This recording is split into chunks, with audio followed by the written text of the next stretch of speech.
Class लेने के लिए मुझे प्रशिक्षण मिला है। I'm also trained to speak to the teachers. और मुझे टीचर्स के साथ भी बात करने का मुझे प्रशिक्षण मिला है। I used to take training for the school teachers. और स्कूल का जो टीचर्स जो एकेडमिक स्कूल है और स्कूल का टीचर्स को क्लास लेने के लिए मुझे प्रशिक्षण Even in मिला secular है। schools, I teach on creative teaching. और मैं सेकुलर स्कूल्स में जाता हूँ और कुछ क्रिएटिव चीजों के ऊपर मैं मेरा संदेश देता हूँ। Also speak to the teenage boys and girls, 10, 12 and 11. और स्कूल के 10, 11, 12 कक्षा के विद्यार्थियों से मैं बातें करता हूँ। Every year I speak to 750 children in Chennai. और चेन्नई में एक ऐसा स्कूल है जहाँ पर 750 बच्चे पढ़ते हैं, वहाँ पर मैं क्लास लेने जाता हूँ। I'm also invited by the Hindu schools to teach train their teachers. और कई हिंदू स्कूल्स में उनके बच्चों को क्लास लेने के लिए मुझे निमंत्रण देता हूँ। Let me see if I can come to the children's meeting tomorrow. और कल कोशिश करूँगा बच्चों का क्लास में लेने के लिए। Okay, because that's what my heart is. और मेरा दिल बच्चों के लिए धड़कता है। And tonight I'm just going to talk about the importance of church in our life. और हमारे जीवन में कलीसिया का क्या महत्व है, इस पर मैं आज बात करना चाहूँगा। Someone said church is an amazing place. और किसी ने कहा कलीसिया बड़ी अद्भुत जगह है। It has only one problem. और उसमें लेकिन एक समस्या है। People like you and me are part of it. और मुझे और आपको परमेश्वर ने उसका एक हिस्सा बनाया। That is the only problem. That's the only problem. वही एकमात्र समस्या है। I'm just going to talk about how we have to grow in relationship with the church. कलीसिया के साथ हमारा रिश्ता हम कैसे सही रखें। In a church is always people. और कलीसिया में लोग पाए जाते हैं। It is not building. और कलीसिया एक मकान नहीं है। It is not denomination. और चर्च किसी संस्था नहीं है। It's gathering of God's people. वहाँ पर प्रभु के लोग जमा होते हैं। Church is an amazing place that God has created. परमेश्वर बड़े अद्भुत तरीके से चर्च को बनाया है। So briefly we will talk about what is church. और कलीसिया क्या है, मैं इस पर आज बातें करूँगा। What is its value? और उसका महत्व क्या है? What is its purpose? और उसका उद्देश्य क्या है? What is its priority? और उसका मुख्यता क्या है? What is church life? और कलीसिया में कैसे जीवन बिताना है? What is God doing today in the church? परमेश्वर कलीसिया में आज क्या करता है? And also ask a question, why are you there in the church? और सवाल मेरा ये भी होगा, आपको प्रभु ने कलीसिया में क्यों जोड़ा है? The meaning of the word ecclesia means gathered people of God. और एक्लेसिया चर्च इसका सही मतलब है बुला करके, अलग करके, जमा किए गए लोग। The first reference of church is found in Matthew chapter 16 verse 18. और मत्ती 16:18 में पहली बार चर्च शब्द हम लोग पढ़ते हैं। Now let's read that in the Hindi. Hindi में आप लोग पढ़ेंगे। Matthew 16:18. 16:18 मत्ती। I want somebody to read really louder. जोर से पढ़िए। मत्ती 16:18।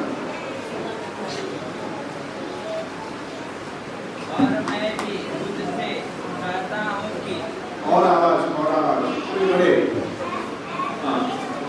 और मैं भी तुझसे कहता हूँ हाँ। पतरस है, हाँ। मैं इस पत्थर पर You are Peter. तू पतरस है। Upon this rock. इस पत्थर पर अपनी कलीसिया बनाऊंगा। मैं अपनी कलीसिया बनाऊंगा। मैं अपनी कलीसिया बनाऊंगा। I will build my church. मैं अपनी कलीसिया बनाऊंगा।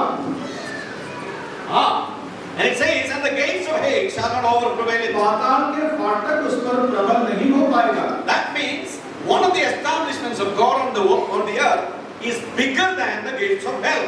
और एक ऐसी संस्था जिसे परमेश्वर ने बनाया जो ये पाताल की फाटक से भी ज्यादा मजबूत है। And who is building it? पाताल का कलीसिया को कौन बना रहा है? I will build. That's what Jesus said. I will build. यीशु मसीह ने कहा मैं अपनी कलीसिया बनाऊंगा। When Jesus said I will, जब यीशु मसीह ने कहा मैं बनाऊंगा, he will. और वो करेंगे। He is not saying I may be building, I will try to build it. No, I will build it. और उसने ऐसा नहीं कहा मैं कोशिश करता हूँ बनाने के लिए, पर उसने कहा मैं जरूर बनाऊंगा। And nothing can stop the work of the Lord Jesus. और यीशु मसीह की जो काम है उसको कोई रोक नहीं सकता। You go to communist China, a church is there. और आप चाइना में जाओ जहाँ कम्युनिज्म है, वहाँ चर्च पाए जाते You हैं। go to Russia, church is there. आप रशिया जाओ, वहाँ पर कलीसिया है। Go to Israel, church is there. Israel जाओ, वहाँ चर्च है। Go to 58 Islamic countries, church is there. 58 Islamic देशों में जाओ, वहाँ पर भी कलीसिया है। Nobody can thwart the program of God because Jesus is the one who is building it. और यीशु मसीह ने कहा मैं बनाऊंगा, इसलिए दुनिया का कोई भी उसे रोक नहीं सकता। What did he say? यीशु मसीह ने क्या कहा? I will build. मैं अपना क्या बनाऊंगा? Whose church is building? Whose church is building? किसका कलीसिया बनाऊंगा? अपना. अपना। अपना means who? अपना मतलब किसका? Huh? Jesus. हाँ। My church. यीशु मसीह ने कहा मेरा कलीसिया। I met a young man in Bombay. मैं मुंबई में एक जवान से मिला। So I asked him, where are you from? मैंने उससे पूछा तुम कहाँ से हो? He said, I'm from Trichy. उसने कहा कि मैं त्रिचूर का रहने वाला हूँ। Which church you go to? और आप किस कलीसिया में जाते हो? He said, I go to Brethren Church. उसने कहा मैं ब्रदरन चर्च में जाता हूँ। And there is a very famous preacher known as M.A. Joy. और M.A. जॉय नामक एक व्यक्ति है, उस इलाका में बड़ी प्रचलित है। Then I asked him, do you go to M.A. Joy's church? उसने कहा क्या आप M.A. जॉय का कलीसिया में जाते हो? Then he said, no. उसने कहा नहीं। M.A. Joy comes to my church. उसने कहा M.A. जॉय मेरा चर्च में आता है। Then I understood the folly of my question. और तब मुझे लगा कि मैं कितना बड़ा मूर्ख सवाल पूछा। Brother Samson de Cruz, he has got a church? क्या भाई सैमसन को कोई कलीसिया है? Yes? Yes? He has a church? भाई सैमसन का कोई कलीसिया है? Yes? No. हाँ, नहीं है। Whose church is that? कलीसिया किसका है? What is Jesus saying? यीशु मसीह ने क्या कहा? I will build my church. मैं अपनी कलीसिया बनाऊंगा।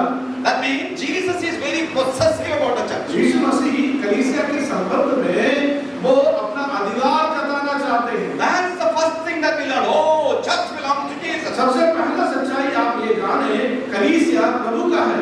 And church is a combination of all the saved ones. और जितने लोग उद्धार पाया सभी लोग कलीसिया का सदस्य है। You know people who got saved from the day of Pentecost until rapture. और पंतकोस्त से लेकर यीशु मसीह की आगमन तक जितने लोग उद्धार पाया सभी लोगों का मिला करके हम कलीसिया कहते हैं। All the saved ones are known as the church. और जितने लोग उद्धार पाया सबको मिलाकर हम कलीसिया कहते हैं। And part of them meet locally and we call it local church. और उसमें से कुछ लोग अलग-अलग जगह में इकट्ठा होते हैं। There can be church in Kagadiya, Khagaria का चर्च है, in Patna, पटना में चर्च है, मुंबई में है, in Trivandrum, त्रिवेंद्रम में है, Bangalore, हजूर में है। You know, you can have different local churches. और आपको स्थानीय जगह पर स्थानीय मंडलियां हो सकती हैं। So universal church means all the believers put together, universal. लेकिन जो दुनिया के जितने भी लोग हैं उद्धार पाया हुआ सबको मिलाकर के भी हम सार्वजनिक कलीसिया कहते हैं। Local church is group of people worshiping together.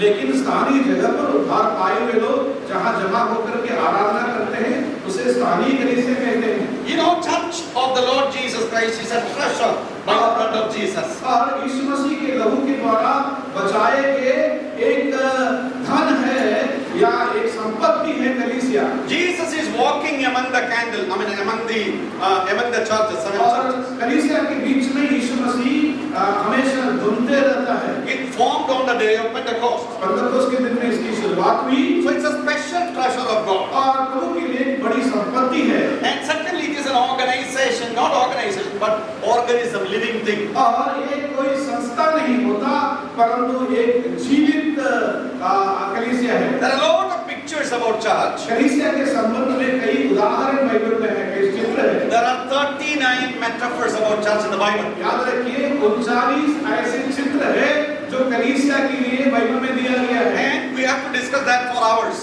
और उसके बारे में ही चर्चा करें तो घंटे हमें चर्चा करना पड़ेगा। I just mentioned.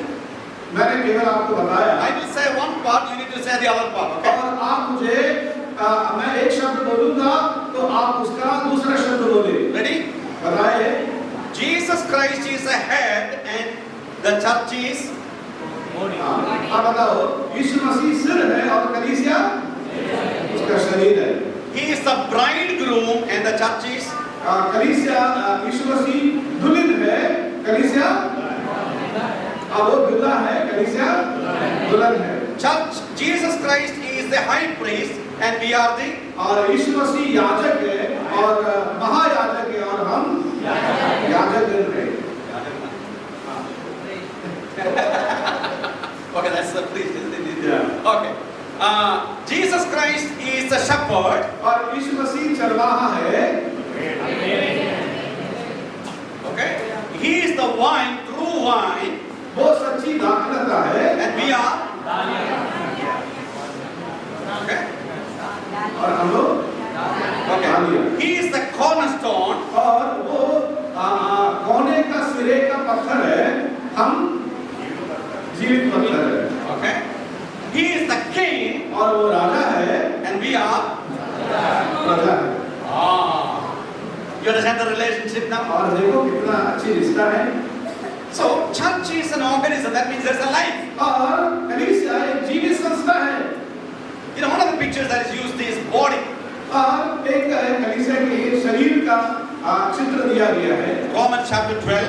रोमियो का पत्री 12 अध्याय, 1 Corinthians chapter 12. पहला कुरिन्थी 11 अध्याय। You read these two passages. और ये दोनों अध्यायों को पढ़ेंगे। Every believer is like a part of the body or organ in the body. और हर कलीसिया का सदस्य ये शरीर का एक अंग है। Some are eyes, और कोई आंखें हैं, some are ears, और कोई कान है, some are hands, और कोई हाथे हैं, some are mouths. और कोई माउथ है। You know, that's how the body concept is. और शरीर अंग में इस प्रकार के शरीर में इस प्रकार के अंगे पाए जाते And हैं। body is connected to the head.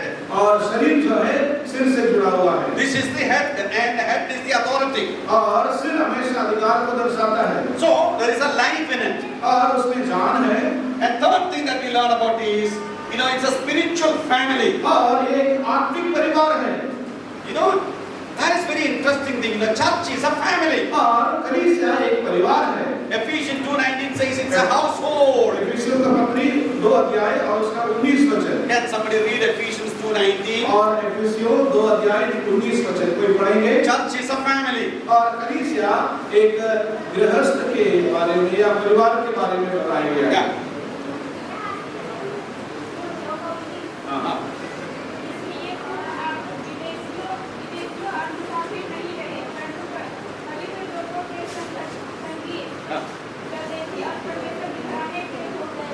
परमेश्वर के घराने के हो गए। That means home, isn't it? Yeah. So we are part of God's family. और हम परमेश्वर के घराने के हैं। We don't speak the same language. और हम एक ही भाषा में बात नहीं करते। We don't share the same culture. और हमारी संस्कृति अलग-अलग है। But we are connected to Jesus and therefore we are part of our और हम यीशु मसीह से जुड़े हैं, इसलिए हम एक दूसरे का family. परिवार के सदस्य हैं। Galatians 6:10 says, और गलातियों का पत्री 6:10 do good to all people, वहाँ लिखा है सबके साथ भलाई करो, especially to the household of God. वहाँ लिखा है खास रीति से परमेश्वर के घराने के लोगों के साथ। So what is church? कलीसिया क्या है? God's family. परमेश्वर का परिवार है। Now that's a family language that is used here. और यहाँ पर एक पारिवारिक शब्द इस्तेमाल किया है। When Paul is writing to Corinthians, पौलुस जब कोरिन्थियों को लिखता है, or Romans, रोमियो को लिखता or है, Galatians, या गलातियों or को लिखता है, Ephesians, एफेसस को लिखता or है, Colossians, या कोलोसियों को or लिखता है, Philippians, फिलिपियों को लिखता or है, Thessalonians, थेसलोनियों को लिखता है। how does he call them? और उन लोगों को कैसे बुलाते हैं? How does he call them? Brothers. और बुलाता है भाइयों। Brothers is what kind of language? भाइयों क्या शब्द है? What language is that? कहाँ पर इस्तेमाल करते हैं? Family language. परिवार में इस्तेमाल करते हैं। It is not master or boss or sir. और यहाँ पर किसी मालिक के लिए इस्तेमाल करने वाला शब्द नहीं है। Look at take first Timothy chapter 5. पहला तिमोथी 5 अध्याय Let's read verse 1 and 2. और 1 और 2 वचन। Timothy is going to Ephesus. और तिमोथी अफसस को जा रहा है। And Paul is sending him there. और पौलुस उसे यात्रा कर रहा है। And Paul is giving some instruction. पौलुस उसे कुछ सच्चाई बता रहा है। You know, Timothy, you are going to a new place. Timothy तू एक नया जगह जा रहा है। And there is a special way they need to deal with people. और तुझे उन लोगों के साथ किस प्रकार व्यवहार करना होगा। Now chapter number 5 verse 1. 5 अध्याय का 1 वचन। किसी बूढ़े को ना डांट, ना उसके पिता उससे पिता जानकर हाँ। समझा दे, Okay. और जवानों को भाई जानकर, बूढ़ी स्त्रियों को माता जानकर, और जवान स्त्रियों को पूरी पवित्रता से बहन जानकर समझा दे। Older men should be treated as fathers. और यहाँ पर हर लोगों को बड़े लोगों को पिता के समान तुम समझना है। And older women should be treated like mothers, your own mother. बुजुर्ग लोगों को माँ के समान समझना है। And how should you treat the women? और आप बहनों को कैसे समझना है? बहनों को पवित्रता के साथ, पवित्रता के साथ। Treat them not like any other girl, but treat them like your own sister with all purity. और कलीसिया में आने वाले जो महिलाएं हैं उन्हें किसी परिवार का सदस्य के समान नहीं, पर अपने ही बहन के समान पवित्रता के साथ उससे व्यवहार करें। Now look at these 4 words. 4 शब्दों को, Father, पिता, mother, माँ, brother, भाई, sister. बहन। What language is that? और ये चारों शब्द क्या दर्शाता है? Huh? परिवार, Family. परिवार। Have you ever treated your church as your own family? क्या आपने कभी आपकी कलीसिया को एक परिवार समझा है? All what I have is brothers and sisters. या आपकी कलीसिया के लोगों को अपना भाई बहन समझे हैं? Whether somebody is rich or poor, भले उस कलीसिया में कोई धनी हो या गरीब हो, educated or non-educated, पढ़े लिखे हो अनपढ़ हो, if he is a businessman or just a farmer, और उसमें कोई बिजनेसमैन होगा और या खेती बाड़ी करने वाला होगा, having a great name in the society but I nobody, और उस कलीसिया में कोई है जिसका अच्छा नाम है और किसी को कोई जानते नहीं or है, someone from high caste or low caste, या ऊंचे जात का या नीचे जात का हो, everybody is who? सब कोई कौन है? Father, पिता है, mother, माँ है, sister, सिस्टर है, brother. और ब्रदर है। Imagine if Modi ji becomes a believer. मानो मोदी साहब अगर कलीसिया का सदस्य बन जाए He got saved. और उद्धार पाए He was baptized. और बपतिस्मा ले He is लिया, coming to a brethren assembly. Brethren assembly में आया, How will you call him? आप उसे क्या बुलाओगे? मसीहिया, Brother Modi. भैया Devsi. Huh? Okay, the top guy in military. और मानो मिलिट्री का सबसे ऊंचे पद वाला, How will you call him? उसे कैसे बुलाओगे? Brother. भाई। Somebody from a royal family from Rajasthan. राजा के परिवार से, राजस्थान से आए हैं He is a believer. और विश्वासी है, What will you call? क्या बुलाओगे? Brother. भाई। If Draupadi Murmu becomes a believer, president हमारा द्रौपदी मुर्मू अगर विश्वासी बन जाए, when she comes to the church, कलीसिया आते हैं, who is she? कौन है वो? Sister Draupadi Murmu. You get that? समझे? Now, church is the only place where anybody, whoever you may be, you are a brother or a sister in the Lord Jesus. कलीसिया में आप भले संसार में कोई भी क्यों ना हो, कलीसिया में आप केवल एक भाई या बहन हैं। That means when you look at the church, इसका मतलब आप जब कलीसिया को देखते हैं, you should treat everybody as your own sister and brother. कलीसिया में सब किसी को भाई या बहन समझना चाहिए। 3 children were born in our church. हमारे कलीसिया में 3 बच्चों का जन्म हुआ Their parents called me and said, और उनके माँ बाप मुझे बुलाकर कहा, brother, come, आप आइए brother, please give a name to our child. हमारे बच्चों का नाम दीजिए। And I gave them name. मैं उनको नाम दिया They can give a name, और वो भी उसको नाम दे सकते थे, but they are asking me to give name लेकिन उसने मुझे कहा because they treat me like a father. क्योंकि वे मुझे नाम देने के लिए क्यों कहा, क्योंकि वो मुझे अपना पिता समझते हैं। You know, if church is like a family, अगर जब कलीसिया एक परिवार है where everybody is treated like brother and sister, और सब किसी को भाई या बहन का दर्जा देते हैं, there won't be any problem in the church. तब कलीसिया में किसी प्रकार की समस्या ना होगी। That means if you have a problem, that is a family problem. अगर आपके कलीसिया में कोई समस्या भी हो, वो एक परिवार का समस्या है। Many people don't treat the church as family. कई लोग कलीसिया को परिवार नहीं समझते हैं। You know how do they treat? और वे कलीसिया को कैसे सिखाते हैं? They are sitting and criticizing. और वे लोग बैठते हैं कलीसिया का, हर किसी का शिकायत करते हैं। Oh, that preaching is not good. और सुनो उसका संदेश हमको अच्छा That नहीं singing of लगता। the church is not अरे good. गाना जो गाता है बेकार गाना है। Evangelist is not good. और जो सेवक है उसको तो बिल्कुल That family, I don't want that family in the church. और वो परिवार कलीसिया आना मैं नहीं चाहता। I hate to see that sister और in the church. उस बहन से मैं बैर रखता I हूँ have problem with that brother. और उस भाई के साथ मेरी समस्या है। You know, there are a lot of groupism, और कलीसिया में कई प्रकार की गुड़बाजी है sometimes fight, और कभी-कभी लड़ाई झगड़ा होती है sometimes bitterness, और कभी-कभी कड़वापन है, sometimes not talking in tongues. कभी एक दूसरे से बात नहीं करता। But outside the church it is written brethren assembly. बाहर लिखा हुआ है ब्रदरन असेंबली, भाइयों का कलीसिया। What is the meaning of brethren? Brethren का क्या मतलब है? Children of the same father and mother. एक ही माँ बाप का बच्चे हैं। But what is happening inside? लेकिन अंदर क्या हो रहा है? Unbrethren. They don't behave like brethren. और वे एक भाई के समान व्यवहार नहीं करते। You know, once C.A. Scofield said, और स्कॉफील्ड नामक एक प्रभु के दास से उसने ऐसा the कहा, brethren first will break the bread. और ब्रदरन लोग ऐसे हैं, पहले वे लोग एक साथ रोटी तोड़ेंगे Then they break one another. और उसके बाद एक दूसरे को तोड़ेंगे। Now we have to stand up to our name. और इसलिए हमें अपना नाम को संभालना है। That means we have to understand that we are one family.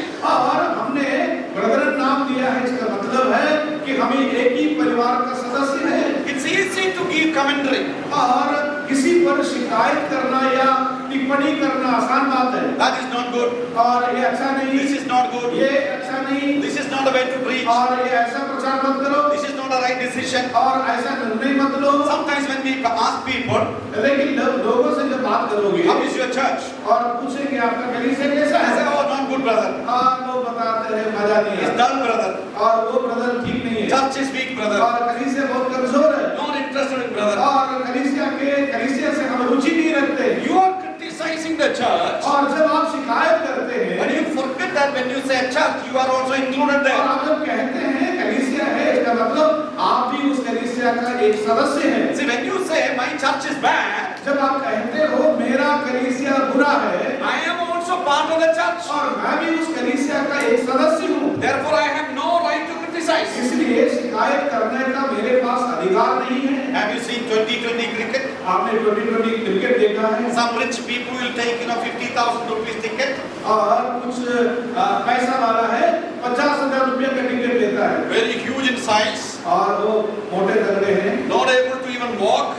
और कोई उतना मोटा है In one hand, पाता, in one hand they have kurkure or lace, और उसके हाथों में बड़े बड़े कुरकुरे हैं, and the other hand they have Coca-Cola, उसके बाद कोको कोला है, and they will sit on the front chair, और पहला वाला चेयर में आकर के ऐसा बैठेगा and they will watch the game. और उसके बाद वो अपना खेल देखेगा। When the bowler is bowling, और जब बॉलर बॉलिंग करेगा he says, "Oh, that's a short pitch. You know, if he's given short pitch, the ball will bounce and he can hook, and that will go for a sixer." जब अपना team का कोई bowling करेगा, वो अगर छक्का मारा तो यहाँ बैठ के बोलेगा उसको तो ऐसा शॉर्ट बॉल देना नहीं चाहिए, इसलिए उसने छक्का मारा। What is the batsman doing? और उसके बाद बैटिंग करेगा तो You need to keep the bat near to the pad and go one more step, and then he has hooked the ball. देखो इसने मारा तो सही से नहीं मारा, एक और स्टेप आगे जाते ऐसा छक्का ऐसे मारते तो छक्का हो जाता। Who is saying it? कौन कह रहा है? The fellow who cannot even face one ball. You cannot even hold the bat. जो आपके खड़ा होकर बैट कम से कम अपने हाथों में उठा नहीं सकता, वो टिप्पणी कर रहा है उसको ऐसा मारना चाहिए वैसा मारना चाहिए। That's how many people criticize the church. कई लोग कलीसिया को इस रीति का शिकायत करते हैं। Brothers and sisters, you are part of the family, ये भाई और बहनों, आप कलीसिया का सदस्य हैं and you cannot make you cannot criticize brothers and sisters because you are part of them. इसलिए आप अपना कलीसिया का शिकायत नहीं कर सकता। And their feeling should be your feeling. और वे लोग जिस रीति से कलीसिया को लेकर चलते हैं, आपको भी उसी रीति से लेकर चलना है। If somebody is there with a cancer, that's a problem of the church. अगर किसी विश्वासी को कैंसर हो गया है तो आपको मालूम होना है आपका परिवार का किसी को कैंसर है। If there is a young man who lost the job, that should be the pain of the church. और किसी व्यक्ति का नौकरी चला गया है तो कलीसिया को दर्द होना चाहिए। If there is a girl 30 years, 35 years, but no proposals are working. You know, that should be the pain of the church. अगर किसी लड़की को 30 साल हो गया, 35 साल हो गया, शादी नहीं हुआ, सारा कलीसिया का विश्वासियों को उसका दर्द होना है, ना कि केवल एक परिवार का। A young lady who lost her husband, and that should be your pain. अगर किसी लड़की का पति जवानी में मर गया, तो सारी कलीसिया को उसका दर्द होना चाहिए। You know what I'm trying to say? मैं क्या बताना In चाहता हूँ? family, how you treat your brothers and sisters, that is the same way you need to treat your brothers and sisters. अपना निजी परिवार में आप कैसे अपने भाई बहनों से व्यवहार करते हैं, बातें करते हैं, कलीसिया में इसी प्रकार आप बातें करें। God used me to start an assembly in Hosur way back in 1998. 1998 में होसूर में एक कलीसिया का स्थापना करने का प्रभु ने मुझे मदद किया। We are Tamil speaking people, और उसमें तमिल भाषा बोलने वाले हैं, Kannada speaking people, कन्नड़ा भाषा बोलने वाले हैं, Telugu speaking, तेलुगु भाषा बोलने वाले हैं, Malayalam speaking, मलयालम भाषा बोलने वाले you हैं, Hindi speaking. हिंदी बोलने वाले हैं। Sometimes we don't understand each other, और कभी-कभी एक दूसरे की बात हम समझ नहीं पाते, but still we enjoy the fellowship लेकिन हम जो संगति है उसका आनंद हम उठाते because हैं, we understand that we are part of the family. क्योंकि हमें मालूम है कि हम उस परिवार के सदस्य हैं। If there is a need, we all will rush. और जब कलीसिया में कोई समस्या होगी, हम सब मिलकर दौड़ते हैं। You know, one of the girls got married. और एक लड़की का शादी हुआ, The whole church went there, और पूरी कलीसिया गई, and we conducted the whole thing. और हम जाकर उस शादी पर कराया। Another brother got married. और एक भाई का शादी हुआ, Every arrangement is done by the और family. कलीसिया ने मिल करके सारी अरेंजमेंट कर दिया। When my son got married, जब मेरा लड़का का शादी हुआ, chair arrangement, चेयर वाला कुर्सी, decoration, डेकोरेशन का, leading, और उसका अगुवाई करने का, music, और म्यूजिक का, everything is done by the church. और कलीसिया ने सारा जिम्मेदारी I didn't have उठाई। to know anything. और मुझे किसी बात का परवाह नहीं They था, said, we will do it. और उन लोगों ने कहा हम कर लेंगे भैया। Church should be, you know, where people will jump into, invest in the other's lives. कलीसिया हमेशा दूसरों की जिंदगी में दूसरों को जिंदगी को आगे बढ़ाने वाली जगह होनी चाहिए। I think we are not getting that very clearly enough. That church is family. Church is consisting of people of God. और आप इस बातों को समझ नहीं पाता है, कलीसिया एक ही परिवार का सदस्य है, Church is also pillar and ground of truth. और कलीसिया एक खंभा है और एक नींव है, And therefore we are here to proclaim the good news of Christ. और जो ये दिखाता है कि हम सुसमाचार को फैलाने वाले रहे। And church is for worship, fellowship and evangelism. और कलीसिया एक साथ मिलने के लिए, संगति करने के लिए, सुसमाचार सुनाने के लिए बनाया गया है। Why church is important? कलीसिया क्यों महत्वपूर्ण है? Some people don't care about church. कभी कोई है कलीसिया की गतिविधियों पर रुचि नहीं रखता। Some people don't go to church. कई लोग कलीसिया जाते ही नहीं, When some people go to church, they are very inactive. और कोई कलीसिया जाता है चुपचाप बैठता है, You know, they say church is not needed. और वे कहता है कलीसिया में तो मेरा कोई जरूरत नहीं है। There was a young man एक जवान था from a Christian family. और वो मसीह परिवार से आया, So the evangelist asked him, और सेवक ने पूछा, are you saved? उससे पूछा क्या तुमने उद्धार पाया? I said, yes, I am God. I और got saved. उसने कहा कि हाँ मेरा उद्धार हो गया। Are you baptized? और क्या आपने बपतिस्मा लिया? He said, I did not, I am not baptized. और उसने कहा कि मेरा बपतिस्मा नहीं हुआ। Why? पूछा क्यों? The thief on the cross, he was not baptized, but still Jesus said, today you shall be with me in paradise. और उसने कहा जो डाकू को क्रूस पर चढ़ाया था उसने बपतिस्मा तो नहीं किया, फिर भी यीशु मसीह ने कहा आज तुम मेरे साथ स्वर्गलोक में होगे। Do you go to church? और मैंने उससे पूछा तुम कलीसिया जाता है? He said, the thief on the cross never went to church, but he went to heaven. No. उसने पूछा कि जो क्रूस पर जो डाकू था वो तो चर्च नहीं गया ना, तो मैं क्यों जाऊं चर्च, क्योंकि वो भी स्वर्ग गया था। Do you give anything to church? और मैंने पूछा कि आप कलीसिया में कुछ देते हो? हाँ. कलीसिया को दान देते हो? Thief on the cross? उसने क्या कहा? Thief on the cross? वो जो क्रूस पर Never gave anything, but still he went to heaven. और उसने तो प्रभु के लिए कुछ नहीं किया लेकिन स्वर्ग गया। Do you share gospel with anybody? उससे मैंने पूछा सुसमाचार भी नहीं सुनाते हो? No. वो कहा नहीं, Because क्योंकि क्रूस का डाकू thief on the cross never shared gospel with anybody. Still he went to heaven. उसने तो सुसमाचार नहीं सुनाया लेकिन स्वर्ग गया। The evangelist got fed up with this young fellow. अब ये सेवक है, इससे बात करने में तो पूरा उड़ गया, गुस्सा भी आया। He told him, उससे कहा, young man, ए जवान, I want you to know something. और मैं तुझे कुछ बताना चाहता हूँ। That thief is a dead thief. वो जो डाकू था वो तो मरा हुआ डाकू था, You are a living thief. लेकिन तू तो जिंदा डाकू है। A lot of people use excuses for not being part of the church. और